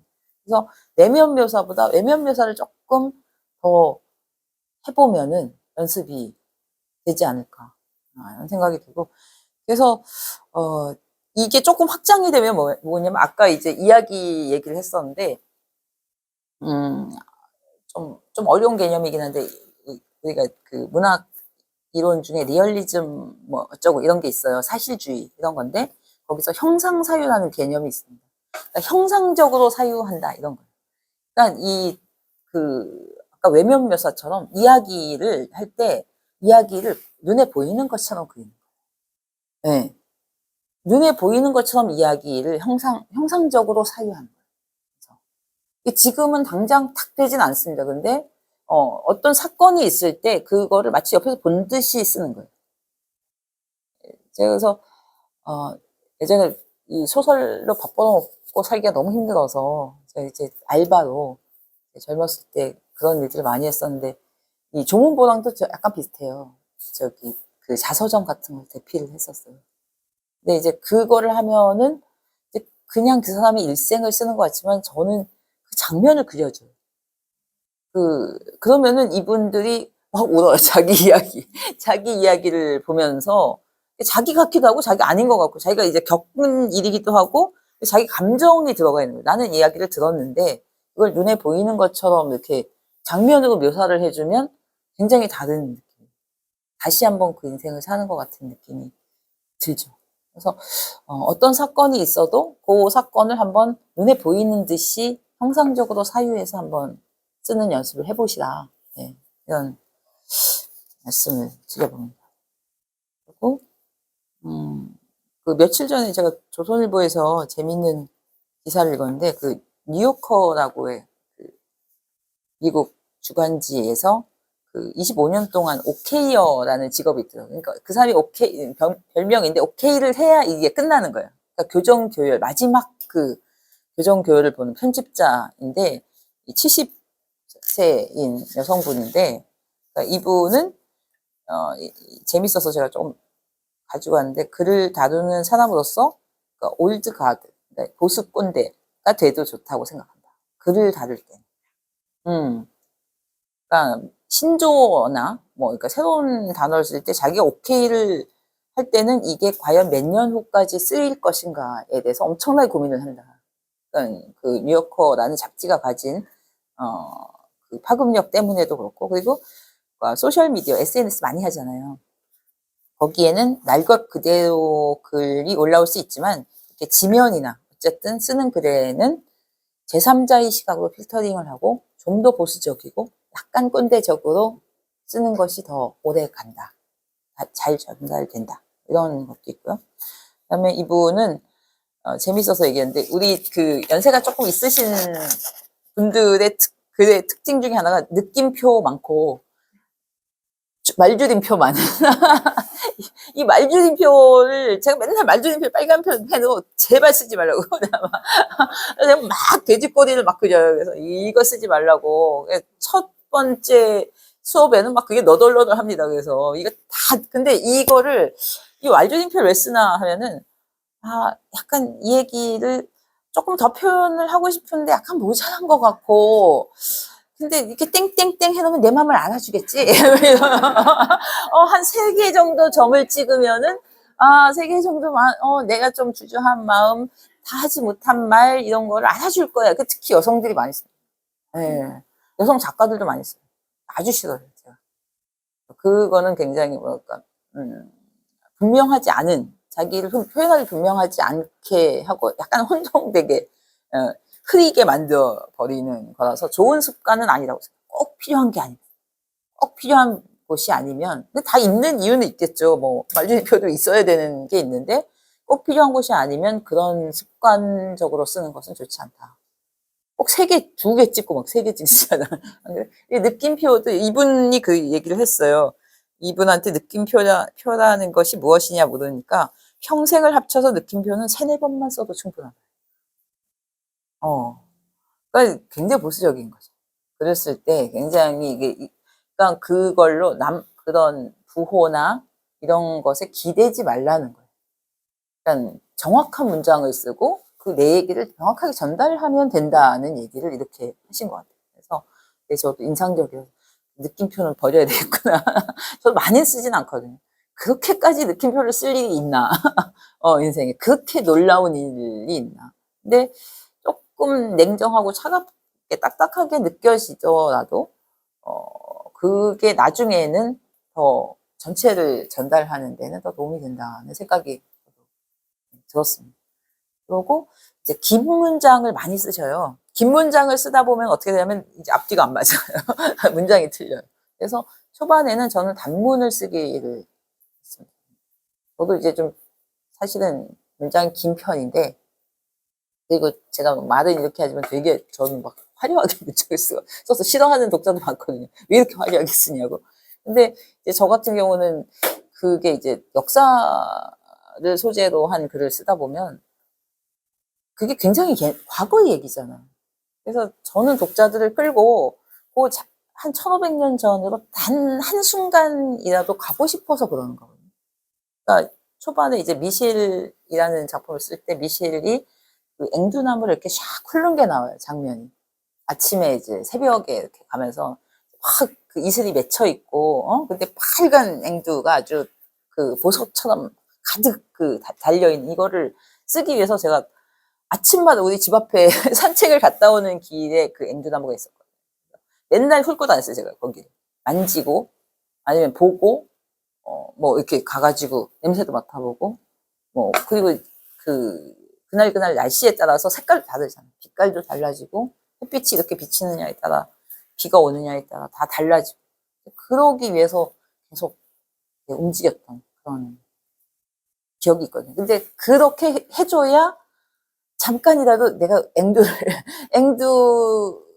막, 이게 딱 따가지고 이렇게 맛보는 장면이 나오는데, 그 신 것에 대해서 딱 얘기를 하면 왜 조조의 군대가 내시를 얘기했을 때, 그 목마름이 해결되는 것처럼 잠시 내 안에 침이 고이는 그 순간이 저는 이 역사로 들어가는 순간이라고 생각해요. 어떻게 1500년 전에 살았던 사람들 얘기를 내 것처럼 느낄 수가 있겠어요. 근데 잠시만. 이래서 좀 그런 묘사를 조금 변명처럼 저는 묘사를 좀 많이 하는 편입니다. 네. 여기까지를, 네. 한 시간 조금 안 됐는데, 부끄러워서 선생님이 읽어주실래요? 그래서, 오직 사랑뿐입니다. 사장님이 축복합니다. 빛이 되라 하셨기에 빛이 되고자 했습니다. 소금이 되라 하셨기에 소금이 되고자 했습니다. 빛이 되고자 했기에 그림자 속에 깊은 어둠을 보았고, 소금이 되고자 했기에 세상의 맵잖은 고통을 무시할 수밖에 없었습니다. 타원한 눈동자의 야무진 인맥을 입은 소년이었을 때부터, 수영돌이치는 역사 속에서 굳건히 분투하던 청년이었을 때에도 의학의 발전과 인재 양성을 위해 물론 매진하던 중장년에 이르기까지 삶의 자리는 언제나 한결같은 그곳이었습니다. 사람을 사랑했기에 그들의 아픔을 외면할 수 없었고, 세상을 사랑했기에 열정과 헌신으로 온몸을 던져 일했습니다. 세상의 빛과 소금이 되기 위해 어둠과 고통까지도 기꺼이 껴안았습니다. 당신은 언제나 바쁘셨습니다. 입버릇처럼 쉴 틈이 어디 있어? 라고 말씀하셨습니다. 당신의 손길이 닿고 발길이 머문 곳마다 한 생명이 새로이 태어나고 한 목숨이 고통에서 벗어나기에 잠시도 평안히 쉬지 못하셨습니다. 환자가 있는 곳에 병원이 있어야 한다고 하셨고, 그 병원에는 의사이기를 한순간도 잊지 않는 당신이 가난한 심령은 병마와 소외에 시달리는 이유들을 결코 외면할 수 없었습니다. 환자를 치료하기 위해서는 몸만큼이나 아픈 마음을 어루만져야 한다는 것을 알았습니다. 그는 스스로를 낮추어 그들의 믿음직한 손발이 되고 다정한 당신은 많은 이름을 가지고 계셨습니다. 의사이자 교육자이자 유능한 경영자이기도 하셨습니다. 하지만 당신은 무엇보다도 사랑의 사람이셨습니다. 그래야 당신이 남기신 가장 큰 재산은 저희 가슴에 깊이 새겨진 사랑입니다. 메모지로 알뜰히 재활용했던 약봉들과 소중한 병과 평생의 훈장 같은 굳은 쌀이 박힌 손을 떠올릴 때마다 저희는 당신을 그리워할 것입니다. 그토록 성실하고 검소하고 소박했던 당신을 떠나보냈으며 슬퍼하고 함께했던 시간에 감사할 것입니다. 분주하고 고단했던 인생에서 당신이 가져갈 것 또한 달리 없겠지요. 끝끝내 자신의 이름을 내세우지 않고 한 사람의 의사로만 남으려 했던 무력한 당신입니다. 영전에 저희가 바칠 것도 사랑밖에 없습니다. 사랑했습니다. 당신 먼저 떠난 그곳에서 평안하시길 기도합니다. 이게 2010년에 썼던, 그래서 이게 저는 이게 소스를, 근데 이분이 이미 돌아가신 건 아니었고, 누워 계셨어요. 그 병석에 오래 계셔가지고, 이제 자손들이 이제 미리 추도사를 저한테 의뢰를 해서, 그때 이제 아마 조문부 쓰시는 선생님들이 그런 것도 있을 텐데, 그 자서전 같은 걸 주시는 경우가 있어요. 이제 그걸로, 저는 자서전을 받았거든요. 그래서 거기에서 이제 한 사람의 인생에 대한 얘기들을 하고, 근데 이 조문보가 사실 그 걱정이 되는 거는 저는, 산 사람들을 위한 거잖아요. 이 글 같은 경우는. 살아있는 사람들이 기억하기 위한 글이라서 사실은 기억에 왜곡이 있을 수도 있고. 근데 결국은 뭐 클라이언트들이니까 그분들이 원하시는 어떤 그 그림을 그려줘야 되지 않나. 본인이 미리 만들고 가지 않는 한. 그게 약간 고민은 되더라고요. 근데 이 추도사가 되게 좀 아이러니했던 게 제가 이거를 원고료를 한동안 못 받았었어요. 왜냐하면 이 사장님이 안 돌아가시는 거예요. 근데 왜 돌아가시는 게 문제가 아니라 이게 뭐냐면 이게 써놓기 완전 이제 중환자실 그런 데 계셨는데 이 의사잖아요. 그리고 사업가고 돈이 많이 남기신 거예요. 근데 자식들이 싸움이 난 거예요, 상속에. 그래가지고 아버지 이걸 안 떼는 거예요. 아, 그게 되게 슬펐어요, 제가. 그래서 이걸 써놓고는 원고료는 안 들어오지, 자식들은 싸우고 있지. 상속 문제로, 해결이 돼야 이제 이게 끝이 나는 거죠. 그래서 참 이게, 결국은 돌아가시는 분을 위한 게 아니고, 남아있는 사람들을 위한 거라서, 그들이 기억하는 얘기를 쓸 수도 있고, 근데 제일 큰 건 어쨌든 이 사람, 한 사람의 삶이 보이게는 해줘야 된다고 생각해요. 그러니까 유년이, 우리가 모두가 유년이었잖아요. 소년이고 소녀였을 때의 그 모습과, 그다음에 거기에 원가족들 속에서의 또 그 모습과, 아니면 이제 사회에 나가가지고, 사회 속에서 활동할 때, 그리고 자기가 뭐 가족을 꾸리거나, 뭐 어쨌든 사회 속에서 다른 사람들과 관계 속에서의 이 사람이 있고, 그다음에 뭐 노년이든, 어쨌든, 또 정리하고 싶은 그 시기에 또 이분의 모습이 있을 테고, 뭐 이런 것들을 좀 총체적으로 보여줘야 되지 않을까. 근데 그 톤은 아마 그 의뢰하시는 분이 원하는 뭐 따뜻함이면 따뜻함, 아니면 정도를 거두셨다 이러면은 뭐 정도를 뭐 그걸로 포커싱을 해서 하게 되지 않을까, 그런 생각이 듭니다. 그 포맷이 뭐 이렇게 딱 정해져 있다기보다 조금 그 그런 생애 그 주기별로 해가지고 조금 그런 것들을 만들어 놓고 좀 약간의 그 다리로 가미를 하면 되지 않을까. 저는 그런 생각. 그러니까 선생님들이 쓰신 거를 사실은 좀 보고 싶은 생각은 있었어요. 그러니까 이 작업을 하신 거를, 그러면은 훨씬, 어떤 식으로 하시는지 저도 뭐 조금 조언을 드릴 수 있지 않았을까요? 네. 정보가 네. 어떤 진정성을 보는 측면에서는 작가로서의 그런 거에 조금 상처가 되지 않을까, 그런 측면이 있어요. 작가? 어떤? 작가는 작가가 말이 아니고 쓰는 사람. 쓰는 사람. 글쎄요, 근데 저는 그렇게 기억하고 추억하고 싶은 사람들의 마음도 어루만져주는 건 나쁘지 않다고 생각해요. 근데 뭐, 어차피, 근데 우리가 조금 죽음에 관대하잖아요. 죽으면, 죽고 나면은 좀 관대해서 죄인들도 그냥 잊혀주고, 그게 문제기는 하지만, 뭐, 공적인 사람이 아니라면, 글쎄, 공적인 인물인데 좀 평가가 다르다 그러면 약간 양심적으로 좀, 힘들 수도 있을 것 같긴 해요. 근데, 그럴 경우에는 뭐, 안 쓰시는 게 좋지 않겠습니까? 다른 분들이 조금 더 편하게 쓰실 수 있는 분들이 있으면, 쓰신다든가. 근데, 마지막에 가시고 나면 그렇게 저도 용서가 좀 되더라고요. 그런 것들이. 제가 좋아하는 그 일 중에 하나, 묘지 같은 데 산책하는 거 좋아하거든요. 네, 가보면은, 특히 이제 서양 묘지, 저 국립묘지도 자주 가고요. 현충원. 거기도 가고, 그 다음에 여기 그 외인 묘지도 있어요.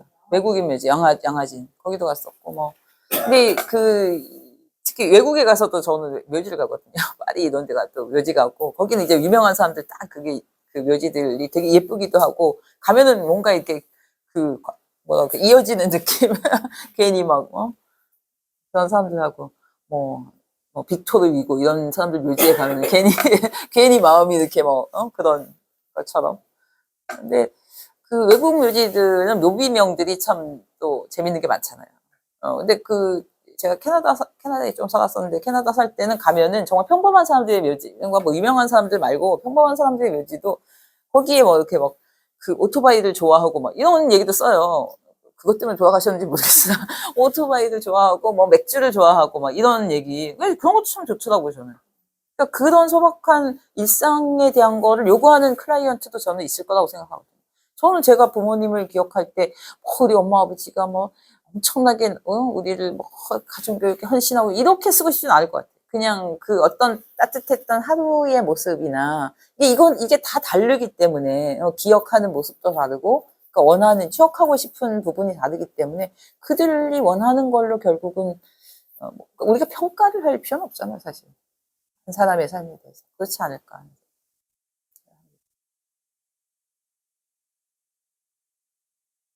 한 시간 정도 지났는데 한 30분 정도는 편안하게 궁금하신 거 아무거나 물어보세요. 네. 요새 그 이제 인문학에 대한 권하는 책들이 네. 젊은 사람들한테 읽으라고 그리스 로마 신화 세이스피어라든지 그런 게 나오는데 우리나라 책은 별로 안 나와요. 저도 소설을 마지막에 게 태백 남한산성이 마지막인 것 같아요. 소설 읽은 지가. 왜냐면 요새 소설은 읽어도 그렇게 감흥이 별로 안 와서 다른 소설보다는 에세이라든지 아니면 역사 소설 쪽으로 역사 쪽으로 인문학 쪽으로 있는데 저희가 이제 그 MZ 세대라든지 이런 사람들 사실 인문학이 발달해야지만 또 창의력도 발달하고 추천한다 그러면 어떤 책들이 있어요? 우리나라 책들 MZ 세대한테 아니면 선생님한테요? 저는 뭐 이제 살먹고 살았으니까 아닌 것 같아요. 여긴 에버영이잖아요. 에버영 아닌가? 젊은 친구들한테 저희 아들도 사실 책을 안 읽어서 아니죠. 예, 저는 별로 읽으라고 하지 않습니다. 근데 저는 뭐 콘텐츠를 받아들인 방식은 다 다른데 이제 그래도 고3, 그러니까 고등학교, 대학 다닐 때는 책을 좀 읽혔어요, 일부러. 근데 그 약간 훈련된 시기를 지나면 사실 독서가 되게 어려워져서, 예, 그때는 어떻게 읽었냐면은, 그 이제 고전 목록을 가지고 이제 쫙 그 고전 스터디를 했었는데, 하면서 사실 이 문자를 읽는 걸 되게 힘들어 해요, 애들. 그래가지고 낭독을 했습니다, 아침마다. 아침 밥상에서 제가 밥 먹는데 읽었습니다. 제가 이렇게 읽어줬어요. 근데 이게 오디오북이 많이 나오잖아요. 저는 그것도 나쁘지 않다고 생각해요. 오디오북도 앞으로는 좀 시장이 근데 처음에는 그냥 기계가 읽어가지고 막 그냥 막 이 높낮이가 없는 사실 시각장애인들 그 오디오북들도 제가 제 책도 만들어가지고 제가 선물도 받고 그랬었는데 그걸 들으면 그냥 이게 없는 거예요, 그냥. 근데 이 고저를 넣으면 문제가 뭐냐면 독자의 그 감정을 또 훼손을 하는 거예요. 이게 고민이 되긴 하더라고요. 네, 그래서 일부러 그렇게 읽는다는 거예요. 그래서, 그것도 일리가 있구나. 그치, 나는 막 격정으로 읽는데 다른 감정을 확 섞어버리면 물 뿌리는 것 같은. 그래서 조금 근데 가미를 해가지고 요즘은 성우분들이 읽는 것도 나오긴 했어요. 네, 이게 다양화되고 있기 때문에 저는 그런 유튜브나 이런 걸 통해서 요즘은 모든 정보를 얻잖아요. 근데 그것도 하나의 나는 스토리텔링이라고 생각도 해요. 어떤 면에서는. 그래서 저는 그들이 틀렸다라고 생각하지 않기 때문에 조금 아쉬운 건 있죠. 우리가 고전을 읽는 이유는 결국은 그 수천 년에 내려온 인류의 재산이잖아요. 그거를 향유를 못하고 가는 게 아쉬운 거지. 너가 아쉬워서 그러는 우리가 함께 나누지 못해서 아쉽고 우리 삶을 풍부하게 해줄 수 있는 게 분명히 있는데 못해서 아쉬운 거지. 이거 안 읽으면 어떻게 되고 막 니네가 얄팍해지고 막 이러면은 진짜 더 읽고 싶지 않아지지 않을까. 그래서 그냥 내가 읽었더니 참 재밌더라. 그래가지고 그렇게 권할 수도 있고.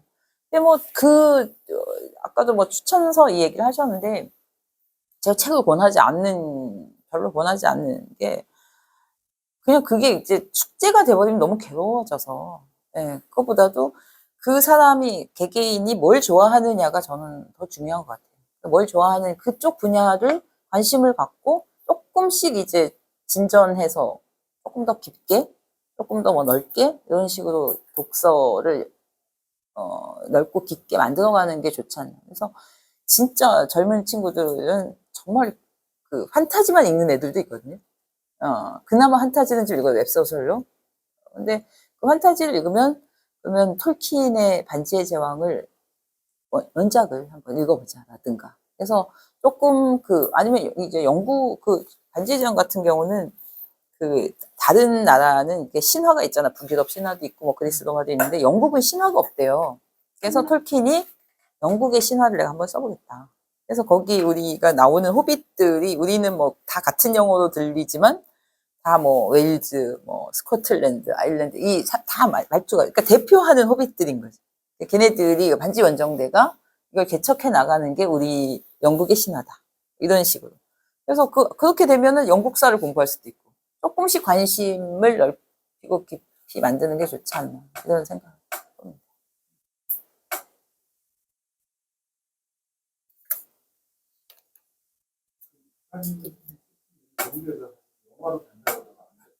네.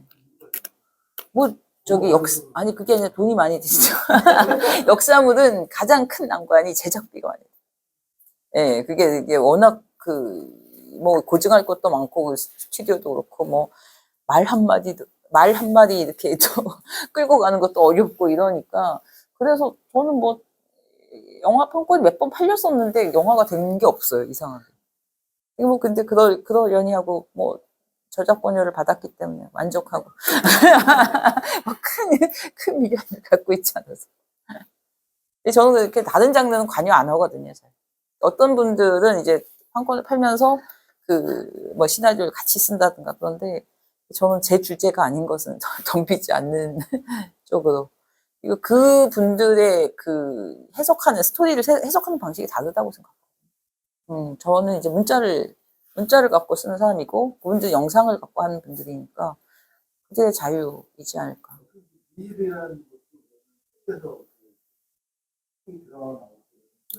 그건 아니었어요. 그리고 그 미실이라는 드라마, 그러니까 선덕여왕이랑 드라마가 제 원작이 아니고요. 제 원작이 될 수가 없어요. 저 소설은 19금이기 때문에 19금이라서 안 되고 실제로 그 역사적인 사실도 좀 다르거든요. 예, 그러니까 선덕여왕이란 드라마에서는 선덕여왕과 미실이 막 싸우잖아요. 근데 실제로 근데 미실이라는 인물 자체가 사실은 삼국사기, 삼국유사에 있는 사람이 아니기 때문에, 화랑새기 필사본이라는 논쟁적인, 그거는 뭐 이제, 얘기하면 한참 긴데, 그게 아직도 진위 논쟁, 진짜냐, 가짜냐, 뭐 이런 게 있어서, 저는 이제, 어쨌든 소설이니까, 부담 없이 갖고 와서 쓰긴 했는데, 거기에서 뭐 화랑새기 필사본을 기준으로 하자면 미실이 한 60 됐을 때 선덕여왕이 한 4-5살?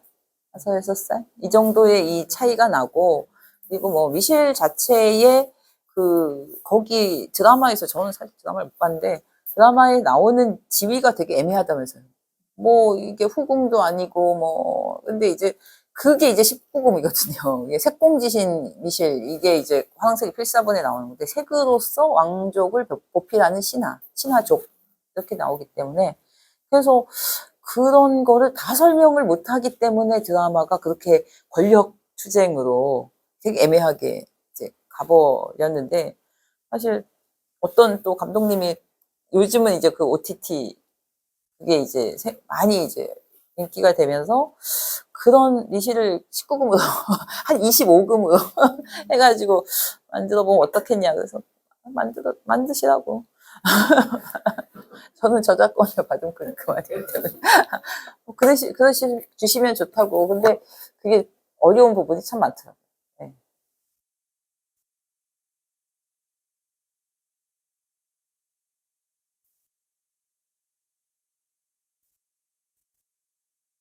대표님은 궁금하신 거 없으세요? 개인적으로 분들이 좀 네? 40년 동안 이렇게 평지연인단에서 그대가 아. 하게 된 아. 기간은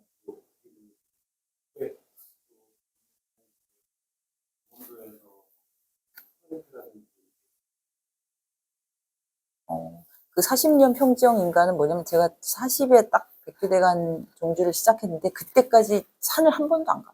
안 좋아하고 동네 제가 과천 살거든요. 근데 청계산, 관악산이 다 있는데 한 번도 안 올라갔었어요. 연주암도 안 올라가가지고 그랬는데 저희 아이가 다니는 학교에서 그 백두대간 종주 팀이 있었어요. 학부모하고 학생이 같이 하는. 이제 거기에 좀 도전을 했던 건데, 산을 되게 두려워하면서 살았잖아요. 그래서 그 두려움에 대해서 좀 깨보고 싶은 마음이 컸죠.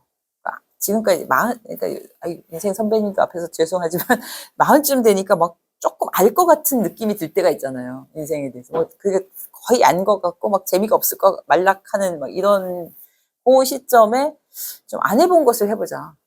지금까지 안 해본 일을 좀 해보자 해가지고 시작한 게 그 산행인데, 처음 지리산 갔을 때부터 후회했죠. 제가 역시 안 해본 건 안 하는 것이 좋구나. 이렇게 했었는데, 마지막 그래도 2년을 다 종주를 하고 평생의 가장 큰 추억이자 자랑이고, 지금은 최소한 두려워하지는 않죠. 그거를 막 즐긴다고 말하지는 못해도 그게 있는 것 같습니다. 사실 그 고백을 하자면 이번에 30년 동안 작가를 하다가 소설을 안 쓰고 딴 새로운 삶을 좀 살아볼까 하면서 제가 사고를 하나 쳤거든요. 그래서 출판사를 하나 냈어요. 그래서 제 책을 처음에는 제 책을 그러니까 제 책하고 제 주변에 이제 선배들, 친한 선배들 그 저작권이 끝난 책들이 있어요. 근데 다시 내기도 어렵고, 아니면 이제 세상에서 없어져 버리는, 사장되어 버리는 것들을 약간 아카이브처럼 이렇게 하려고 전자책으로. 사실 전자책으로 만들어 놓으면 그렇게 신경 쓸 게 없거든요. 근데 제 거 말고 다른 종이책을 하나 하려니 지금 제가 위경련이 걸렸어요. 그래서 너무 신경을 쓸 게 많아서 요즘은 이제 작가들이 다 1인 출판을 뭐 김영하 선배는 거기는 뭐 경영인이고 거기는 뭐 자기 거 팔아도 충분하니까. 근데 뭐 딴 사람들도 이제 다 1인 출판을 많이 하는 이런 분위기가 되는데, 오늘도 막 계속 견적내다 왔는데, 글만 쓸 때가 좋았구나 이런 생각을 하고 이렇게 새로운 것을 하니까, 네, 재밌기는 해요. 또 한편으로는 스트레스 많이 받는데 좀 저야말로 좀 두려워하지 말고 뭔가를 좀 새로운 것을 계속 해봐야 되겠다는 생각을 하고 있어요. 그래서 인생 선배님들이 되게 대단하신 분들인 것 같아요. 그 이전에 한번 어디서 강연을 갔는데, 제가 그때 뭐 언제나 소개를 할 때 소설 쓰는 김변아입니다 이랬는데, 끝나고 나서 한 분이 이제 좀 연세 있으신 분인데 오셔가지고 이제 70년 일을 하다가 이제 딱 퇴직을 하셨다는 거예요. 퇴직하고 나니까 그 말이 꽂힌 거예요. 소설 쓰는 김변아입니다 하는 게 너무 부럽다는 거예요. 무엇을 하는 누구입니다 라고 하는 말을 할 수가 없어서 하기가 굉장히 좀 우울하다 말씀을 하시더라고요. 그래서 대표님도 계시지만 저는 이런 그 회사들이 취지가 진짜 그게 단순한 뭐 어떤 그런 이익을 창출하고 뭐 이런 것들도 있지만, 이 사회적으로 할 수 있는 일들을 만드는 것이 너무나 중요하다는 생각이 들어요. 그거는 진짜 한 사람 한 사람의 자존감하고도 관련이 있고 그런 것 같습니다. 존경스럽습니다.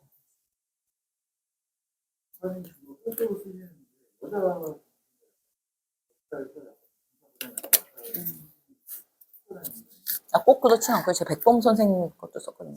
백범도 쓰고요. 그런데 여성들이 많긴 해요. 근데 이제 그게 몇 가지가 이제 어떻게 하다 보니까 그렇게 된 것도 있고, 좀 시리즈로 사랑에 대한, 조선시대에 금지된 사랑에 대한 그거를 한 3권 썼는데, 그러다 보니까 이제 그 여성들이 확 많아. 그러니까 그 조선 왕조실로 갖다 놓고 사랑 때문에 죽은 여자들을 제가 다 뒤진 거예요. 찾은 거예요. 그래서 이제 그 조선 여성 3부작을 썼는데, 이게 이제 첫 번째 책이 채홍이라고, 다 검색하면 나옵니다.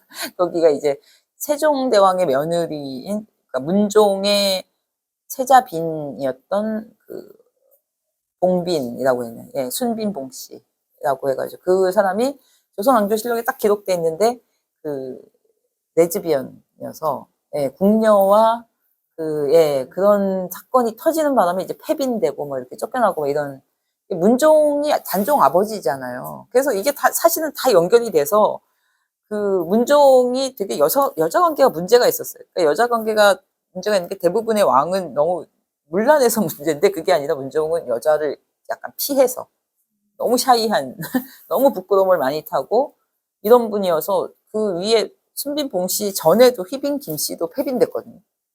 그러니까 아니 다 결혼을 시켜놨는데 그 세자빈하고는 안 놀고 그 어려서부터 같이 자란 후궁 아니 그러니까 궁녀 둘하고만 놀고 이러니까 그 휘빈 김 씨 같은 이건 재밌는 얘기인데 휘빈 김 씨는 그래서 점쟁이한테 얘기를 듣고는 그 사술을 쓴 거예요. 그러니까 그 친한 궁녀의 그 가죽신을 잘라다가 불에 태워가지고 가루를 내서 술에 타서 먹이려고 하다가 들켰어요. 그러니까 이 세종대왕님이 얼마나 황당했겠어요. 그러니까 우리 세종대왕님이 진짜 며느리 둘을 쫓아낸 거예요. 그러니까 휘빈 김씨와 순빈봉 씨가 하나는 그 바보짓을 하다가 쫓겨냈고 하나는 궁녀와 대식행위라고 해가지고 이제 그 레즈비언으로 발각이 나면서 그래서 그때 이제 그 삼간택이 시작됩니다. 그러니까 세 번 세자빈들 세 번 왜 선보는 거. 예, 그 전까지는 그렇게 안 했거든요. 그래서 효령대군이 이제 삼간택 그거 하시고 뭐 이런 게 나오는데 하여튼 되게 재밌어요. 그런 얘기들이. 근데 이제 많이 알려지지 않았거나 아니면 이제 그 역사 드라마에도 나오기는 하는데 이제 좀 싹 스쳐 지나가는 얘기들을 좀 재밌게 썼죠. 근데 저 때는 그렇게 많이 역사에 대해서 이렇게 쓰는 사람들이 많지는 않았었는데 요즘은 근데 그 웹소설이나 이런 거에도 엄청 많이 소비가 되고 있어서 약간 그래서 저도 재미가 없어진 것도 있는 것 같아요. 그러니까 너무 판타지가 돼버리니까 이게 좀 아슬아슬해요. 그러니까 이거를 소비를 하는 방식이 그냥 막 신윤복을 여자로 만들어버리고 막 이런 거 있잖아. 막 그리고 저기 뭐 세종대왕님을 욕쟁이로 만들어버리고 이런 게 이게 뭐 재미를 위해서 그럴 수도 있고 뭐 어떤 사람들은 역사를 그래서 더 가까이 근데 이게 참 바뀌기가 굉장히 어려워요. 한번 이렇게 머릿속에 이렇게 꽂히면은 그래서 이 해석을 하는 거에 따라서도 굉장히 다르고 얼마 전에 이방원이 끝났지만 예. 뭐 조금 아쉬운 건 있었으나 뭐 나름대로 또 예, 정사에 충실해서 하셔서 근데 해석이 조금씩 다르기 때문에 계속 변주되는 이유는 있는 것 같아요. 그러니까 너무 판타지만 아니면 제 원칙은 어쨌든 정사를 벗어난 얘기는 쓰지 않습니다. 만들어서 막 그 재미를 위해서 이러진 않다 보니까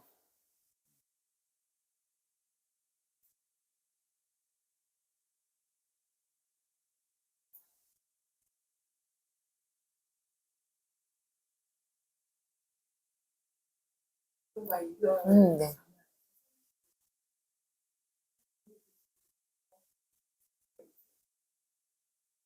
말씀하신 네. 물론 수많은 연습을 통해서 해야 되겠지만 내가 이런 부분을 참 표현이 잘 됐다고 생각이 없이 이렇게 쓰셨겠지만 제 책 중에요. 네. 쑥스럽지만 어쨌든 제가 좋아하는 소설은 사실 그 가미가제 도코다이라는 소설이 있어요. 그게 이제 그 근대 3부작 중에 이제 세 번째인가? 세 번째였는데 첫 번째가 그 백범이었고 백범 그 책도 제가 되게 열심히 쓴 책입니다. 백범 선생을 좋아하기도 하고 사실 정치를 하기 전까지의 백범의 모습이에요. 그러니까 그 마지막으로 이제 공항에 다시 이제 거기서 충칭해서 오시는 거기까지 딱 썼거든요. 근데 백범하고 이제 그다음에 이제 열애라는 박이열과 가네코미코 얘기를 썼고 이제 세 번째가 가미가제 도코다인데 이거는 사실 그 역사를 기반으로 안 하고 자료를 거의 쓰지 않고 이제 정말 상상으로 썼는데 그게 사실 좀 제가 쓰고 싶은 스타일이었어요. 저 너무 진지한 작가가 아니고 약간 코믹한 이거 특히 이제 근대 같은 경우는 굉장히 괴롭잖아요. 근데는 공부하면서 너무 괴로운 시기라서 막 즐거운 게 한 개도 없고 막 맨날 수탈당하고 막 식민지 되고 전쟁 나고 막 뭐 대립하고 이런 것들이 근데 그 와중에도 다 사람이 살고 있었다는 거죠. 우리랑 똑같이 조상들도 그때 사람들도 울고 웃고 싸우고 뭐 더 갖겠다고 아웅다웅하고 그 사람들이 다 시간 속에 흩어졌지만 우리도 흩어질 거지만 우리가 똑같은 어떤 감정들, 삶에 대한 욕망들 이런 것을 저는 그냥 느껴지는 것 같은 느낌도 있거든요. 그러니까 그거를 묘사하기 위해서는 그냥 가만히 앉아 있어. 생각해.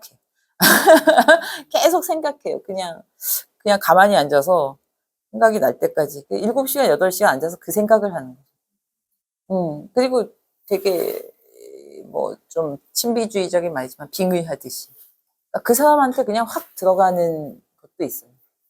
특히 이제 뭐 주인공 같은 경우 뭐 영영이별 이런 사람들 그 단종비 같은 경우는 딱 정말 주인공 하나였기 때문에 그리고 그 사람의 그 독백처럼 쓰는 거기 때문에 거의 그 사람이 됐어서 그 사람처럼 이렇게 그러니까 이 렌즈를 싹 갈아 끼는 것처럼 세계를 그걸로 보는 연습을 계속 그렇게 하는 거죠. 한 1년을 그렇게 그냥 그런 느낌으로. 그게 재밌어요. 그게 이제 캐릭터를 사는 거잖아요. 근데 이게 재미있는데 이 배우들하고 그 소설가들하고 비슷하게 그 캐릭터를 그렇게 갖다가 빠져나오기가 쉽지가 않아요. 약간 위험할 때도 있고 제정신이기가 되게 어려운 약간 제정신이 아닌 부분들도 있죠. 근데 이게 그 소설에도 한번 나중에 글쓰기에 진짜 관심이 있으시면 뭐 에세이를 주로 쓰실 가능성이 크지만 소설에 한번 도전해 보시는 것도 나쁘지 않아요. 이게 굉장히 막 어려운 것 같이 생각을 하는데 이 소설은 에세이는 내가 다 드러나잖아요. 거짓말을 할 수가 없는 내가 경험한 거, 내가 아는 거, 내가 드러나는데 그것도 나름대로의 그 아름다워 재밌고 이런 게 있지만 솔직한 글, 그래서 솔직한 글이 좋다고 얘기하는데 소설은 좋은 게 뭐냐면 숨을 수가 있어요. 내가. 이렇게 딱 캐릭터를 놔두고 그 뒤에 숨어서 어떤 사람들이 얘기를 한단 말이에요. 이건 너네. 여러 가지 캐릭터 중에 이게 너지. 이렇게 얘기하면 나 아닌데요? 이럴 수 있는. 다 해놓고도 이거 나를 이렇게 분산시켜서 뿌려놓죠. 여기에 요만큼. 그럼 나의 욕망, 나의 두려움, 진짜 나의 뭐 분노, 뭐 아니면은 뭐 이런 남한테 얘기하기 어려운 것들을 다 캐릭터에 심을 수 있으니까 그런 거는 굉장히 재밌거든요. 소설의 재미는 그거죠. 그리고 시간이 엄청나게 잘 갑니다. 심심하시면은 소설을 써보세요. 그러니까 시간이 엄청나게 많이 들고, 진도 진짜 안 나가고, 근데 결과물이 적은데 하여튼 아주 기신기신 간다고 그러죠. 아주 천천히 조금씩 그렇게 갈 수 있는 일이라서 시간이 많고 에너지가 있으시면 도전해 보셔도 좋아요.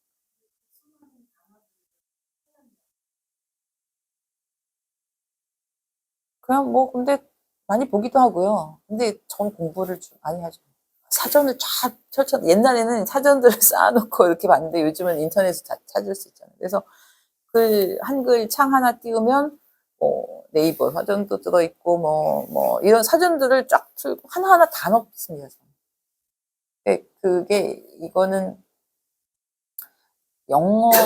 제가 영어 소설을 읽는데 영어를 뭐 잘하는 건 아니지만 어쨌든 그 책을 읽는 거는 조금 그래도 편해서 읽다 보면은 모르는 단어 있으면 막 찾잖아요. 그러면 찾아보면 다 비슷해. pretty, 뭐 beautiful 이런 게 계속 나오는 거예요. 다 다른 말로. 한 수십 개가 나오는데 그러면 막 나중에 화가 난다고. 아니, 똑같이 그냥 pretty 쓰면 될 걸 왜 이렇게 다른 표현을 했을까? 근데 그게 모국어만이 이제 느끼는 말맛이 있겠죠. 제가 못 느끼는 어떤 그것처럼 적어도 이제 글을 쓰는 사람들은 모국어를 잘 써야 된다고 저는 사실은 생각해요. 그래서 조금 더 안 쓰는 말이나 조금 다른 표현을 그래서 모국어가 좋은 거는 이렇게 읽고 나서 잘 모르는 말인데도 무슨 뜻인지 알아요. 그 문장 속에서 이해가 되잖아. 그리고 이제 나중에 보면은 이런 뜻이었구나 찾아볼 수도 있고. 그래서 그 모국어에 대해서 좀 고민을 많이 하게 되고 말도 모국어는 그 외국에 나가면 막 기를 쓰고 들어야 외국어는 들리는데 신경을 쓰고 공항에 딱 도착하는 순간 전 너무 신기했대. 한 3년 살다가 오니까 속삭이는 게 들리는 거예요. 속삭임이. 그걸 칼럼을 쓴 적도 있는데 그 속삭임이 결국 모국어구나. 잘 안 들리고 남들은 만약 영어로 누가 이렇게 귓속말을 하고 있으면 제가 어떻게 그걸 듣겠어요. 근데 모국어는 싹 스쳐가는데 저 사람들이 둘이 얘기하는 게 들리는. 그래서 그게 글도 그렇고 말도 그렇고 그 모국어는 좀 지키고 싶고 좀 잘 쓰면 좋겠다. 되게 현실적인 얘기인데요. 네. 작가님께서 출판사를 회사로 드리는 건데, 제가 이제 작품을 써서 네. 이제 출판사 작가 주면 어떤 방법으로 힘을 해서 앞으로 자기로 해야 되는지 아니면 출판사에서도 투자를 하는 건지 그 기준이 어떻게 되는지. 저도 잘 몰라갖고 이번에 유튜브 보고 배웠어요.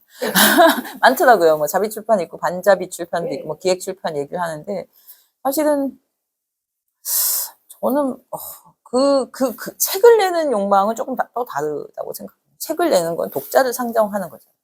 그래서 그 책을 내는 것 자체를 목표로 하기보다 좀 뭐 요새 공간이 많잖아요. 브런치 뭐 이런 그 네이버에도 있고 뭐 이런 그 작가들 그 아마추어 작가들 위한 공간이 있으면 아니면 이제 그 뭐지 문피아 이런 젊은 친구들이 하는 데지만 웹소설 이런 걸 하는 데지만 자기 작품을 발표하는 데가 있어요. 여기 이제 게시판에 올리고 서로 읽어주고 이렇게 피드백도 해주고 근데 그런 과정들도 거쳐서 이게 이제 조금 뭐 어느 정도 수준이 됐다라든가 더 많은 사람한테 읽히고 싶다 그러면 전자책이 됐든 뭐 종이책이 됐든 그 다음 단계를 또 도모해 보는 것은 나쁘지 않다고 생각해요. 근데 저도 그 죄를 많이 지었지만 그 나무들한테 미안한 그래서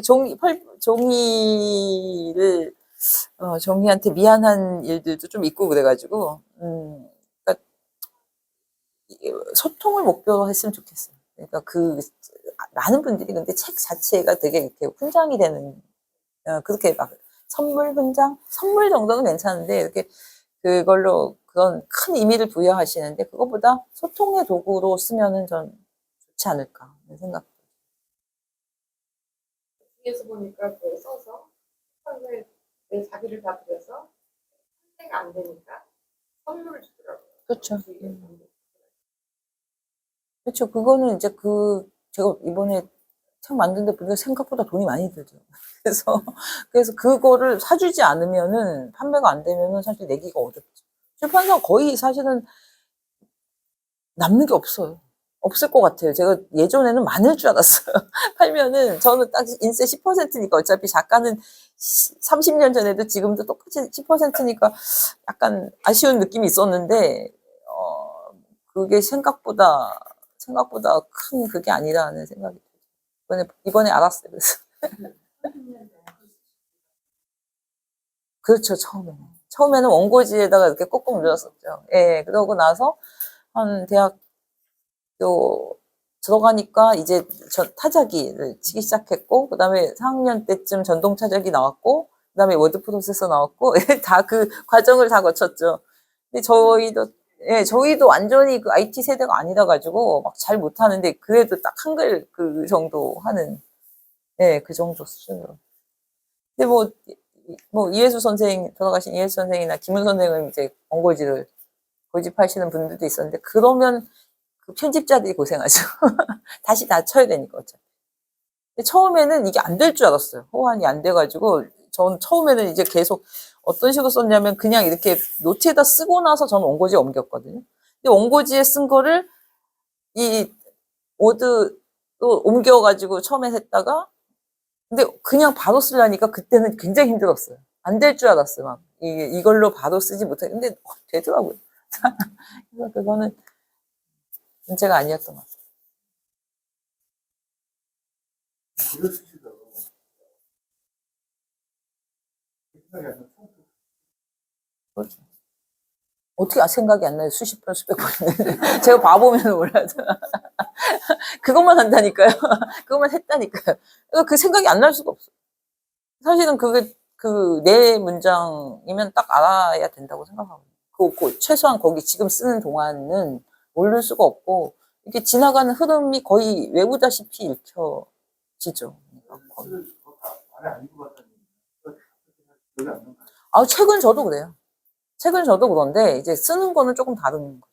예, 아니 읽을 때는 저는 이렇게 눈으로 그냥 흘러가고 요즘은 점점 더 집중력이 떨어져서 어렵더라고요, 보는 게.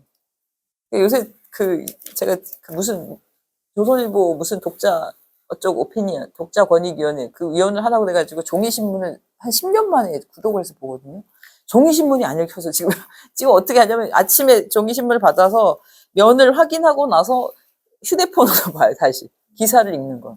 그래서 제가 이 과정을 언제까지 이걸 해야 되는지 좀 고민하고 있습니다. 안 읽혀가지고 자세히 보려면 오히려 폰을 보는 거예요.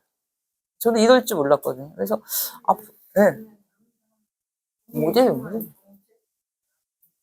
그렇죠. 종이 책도 그렇고 종이 신문이 나도 이렇게 어려운데 젊은 친구들은 정말 안 되겠구나 하는 생각. 그래서 전자책도 확실히 아직까지는 한 7% 시장에서 전체 독서 시장의 7%라고 하는데 아마 점점 늘어날 수밖에 없잖아요. 근데 AI가 네. 굉장히 네. 아. 신기한 창작수가 네, 맞아요. 네. 대단하다. 네. 뭐 대체되면 대체하는 거죠. 아니 그러면 인간의 창작을 다른 방식으로 하겠죠. 다른 방식의 뭔가를 또 찾지 않을까. 걔네가 못하는 또 뭔가를 찾고. 인간은 참, 그러니까 우리가 가보지 못한 길이 있잖아요. 근데 지금 우리가 살고 있는 것도 이미 미지의 길이었고 상상할 수 없었던 길이었기 때문에 저는 그렇게 비관적으로 생각하지는 않아요. 물론 우리나라는 애들이 없어서 비관적이지만 나라가 망한 것 같은 느낌은 들지만 그래도 그런 사람들이 어쨌든 자기 창의성을 발휘하고자 하는 방식이 바뀌지만 계속 남지 않을까. 그리고 또 조금씩 그 포인트가 달라지지 않을까. 감동을 받는 포인트가. 그래서 우리 얼마 듣도 안 돼. 뭐지 임윤찬인가? 임윤찬. 그 친구를 그 연주를 제가 계속 들으면서 왔는데 그 친구를 보니까 우리 작가들끼리 그 얘기를 했어요. 이렇게 단톡방에서. 그 친구가 이제 막 인터뷰하면서 산에서 피아노만 쳤으면 좋겠다고. 그때 옛날에 우리 마음이 그랬거든요.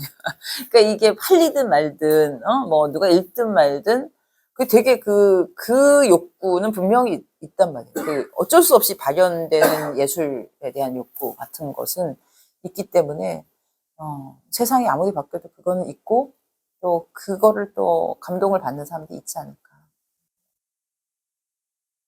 네. 오늘 선생님들을 뵈서 참 좋기도 하고, 그런 얘기를 전 딴 데서 하고 다녔었는데, 이제 노년에는 결국은 마지막에 남는 거는 예술과 철학일 거다라고 생각을 했어요. 물론 돈도 중요하고, 건강도 중요하고, 그런 물질적인 것들도 있지만, 마음을 지키고 내 인간적인 존엄을 지키는 거는 결국 예술과 철학이지 않나. 그래서 세컨 라이프든 서드 라이프든 그런 예술과 철학과 함께 하시면 훨씬 인생이 풍부하지 않을까.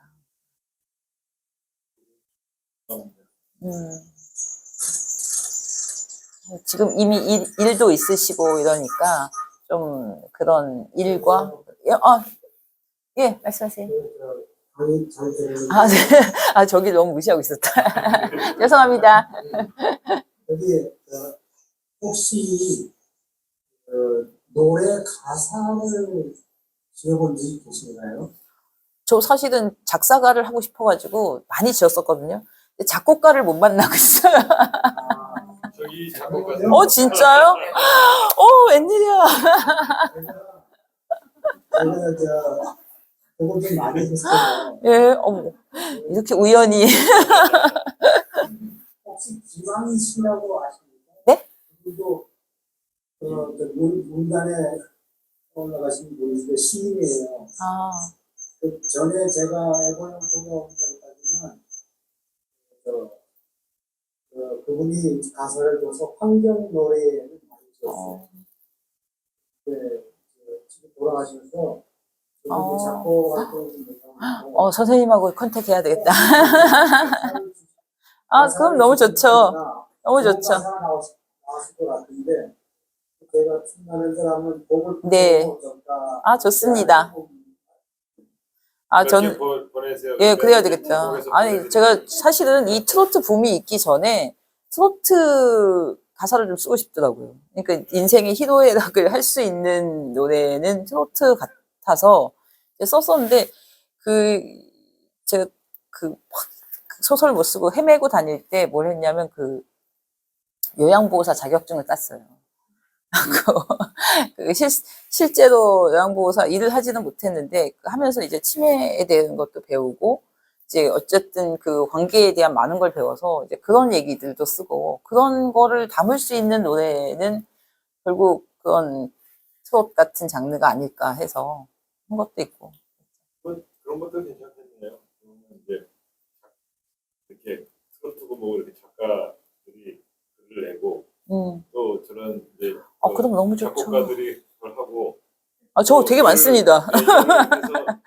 포트폴리오 많아요. 가수들을 아무나 그 곡들을 다 이제 불러서 콘테스트를 해서 그런 것도 좋죠. 한 사람을 이름을 정해가지고 어디 내버리고 그게 요새 그 작사 학원이 있대요. 거기로 엔터테인먼트 회사들이 연락이 온대요. 작사를 이런 걸 해달라고 하면 거기서 학원생들이 다 써놓으면 거기서 찍어서 한답니다. 근데 그게 작사군 저도 알아봤거든요. 근데 저희 나이가 많아서 못 가고요.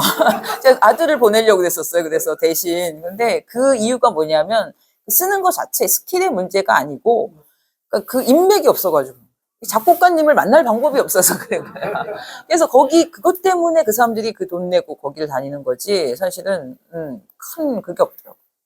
제일 좋은 거는 작곡가와 친하게 지내면 된다. 뭐 이 얘기를 하더라고요. 네. 진짜요? 뜻밖의 곳에서 출판사 내지 말고 이거 할 거야 그냥. 제가 이제 10권까지 책을 냈어요. 그래요? 2세에서 9세까지 성우책까지 있는데 소출판 시험을 계절부터 해서 또 다양한 이야기를 해갖고 책들이 있어서 출판사 하시는 분들한테 좀 참고가 됐습니다. 네. 네. 이번 기회에 뭐 앨범 코리아 연예 기획사를 하나 거의 자본이 다 준비되어 있는, 마련되어 있는. 예. 네, 이제 시간이 어느 정도 돼서. 네. 예, 뭐 더 궁금하신 건 없죠? 네. 아무튼.